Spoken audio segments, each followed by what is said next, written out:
All right, so this is my D16Y8. I've already swapped all the seals and gaskets on it. And I've also placed the transmission back on it.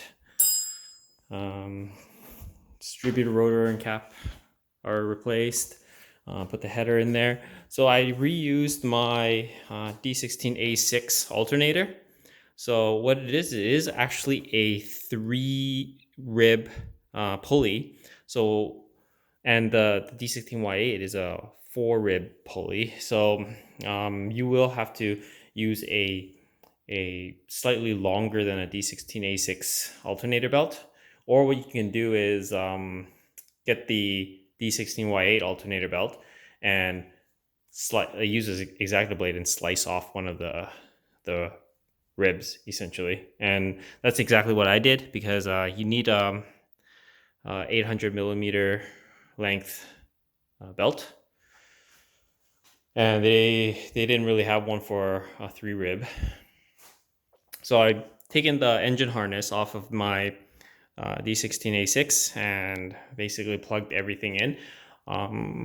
Some of the things I had to kind of redo, like the IACV, I had to resolder the plug that fit better. The D16A6 one does fit, but this one will fit a little bit better. So I just cut and resoldered that. So this is your, I believe, throttle positioning sensor, TPS. So it plugs right in there. You will be left with another little harness that I've kind of tucked away here and taped it up. You won't need this because I think this is for a fast idle or something like that. So I have plugged in the VTEC harnesses. I will be wiring that to my ECU. So just kind of left enough length for it. With the distributor, I have reused the OBD2 distributor, and I've kind of made my own custom little harnesses there. So it's kind of like a plug and play there. I didn't have to cut anything. I did have to extend the wire for the fan switch.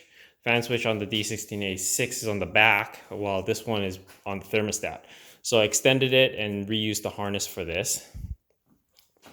This here is your intake air temperature sensor. So the stock D16A6 one will be on the left, on this side, on this side of your intake manifold. And what I've done is I just undid the wiring for it and kind of looped it all the way out to here and cut it and rewired it to the one that plugs right into the intake pipe or intake tubing. Oh, it's pretty dirty in there. I have cleaned up the engine, and I've also painted the valve cover. As you can see, I used the VHT wrinkle paint. As for the injector wiring, I've used the OBD2 injectors.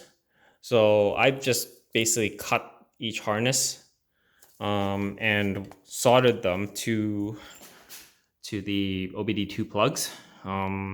Basically left wire to left wire, right wire to right wire. I know some people say online to solder all the red and black to the yellow and black wires, and the solid ones will go to the ECU pulse. But I've also read that polarity doesn't matter with the injectors. So we'll see when I try to fire it up. If it doesn't work, I'll just unplug them and depin them and flip them over.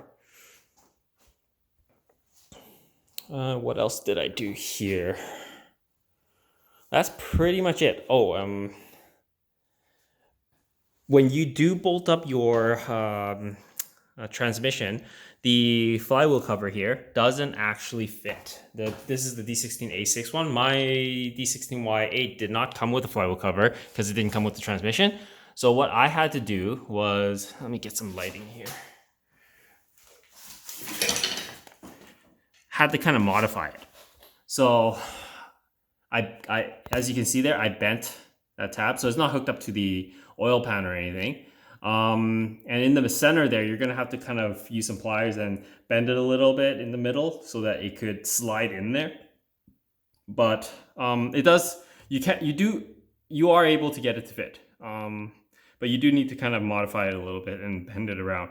If these were sitting straight, as you can see, there's a line, a gash on my oil pan. I did try to shove it in there and try to make it fit, but it didn't. So I bent it and said, you know what? As long as it's holding with 2 bolts, it should be fine. So it's better than nothing. And it is covering. So I think it's good. It's fine like this. And yeah, with the alternator, one of the other reasons why I didn't use the OBD2 alternator is because it came with a 3-wire alternator.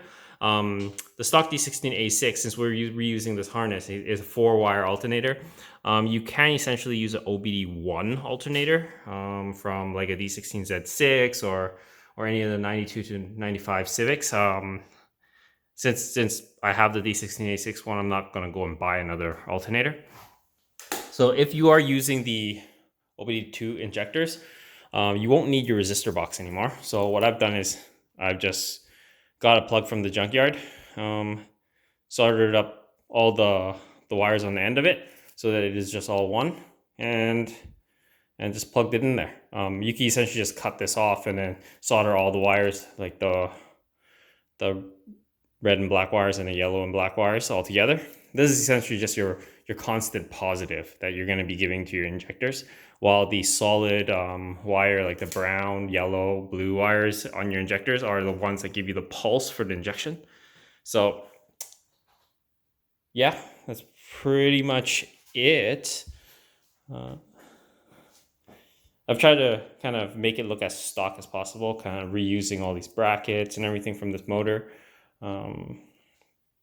Here's my 4-wire O2 sensor.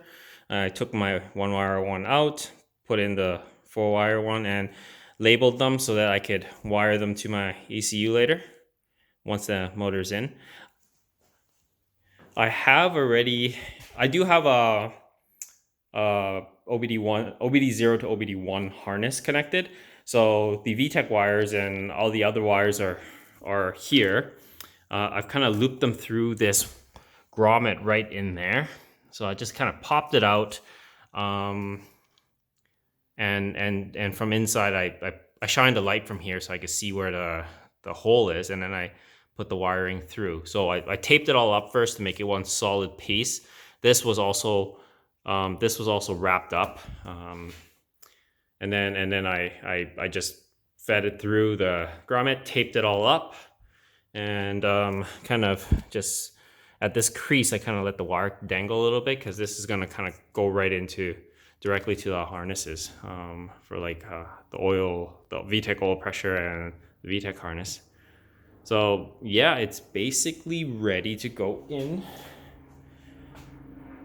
And yeah, let's put it in, and then I'll show you the after result.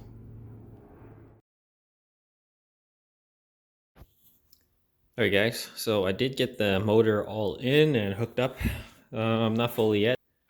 So I did plug in this side already. I kind of reused that spot there to bolt up the wire harness and everything. But yeah, that's all for today. Thanks for watching. I'll see you in the next video.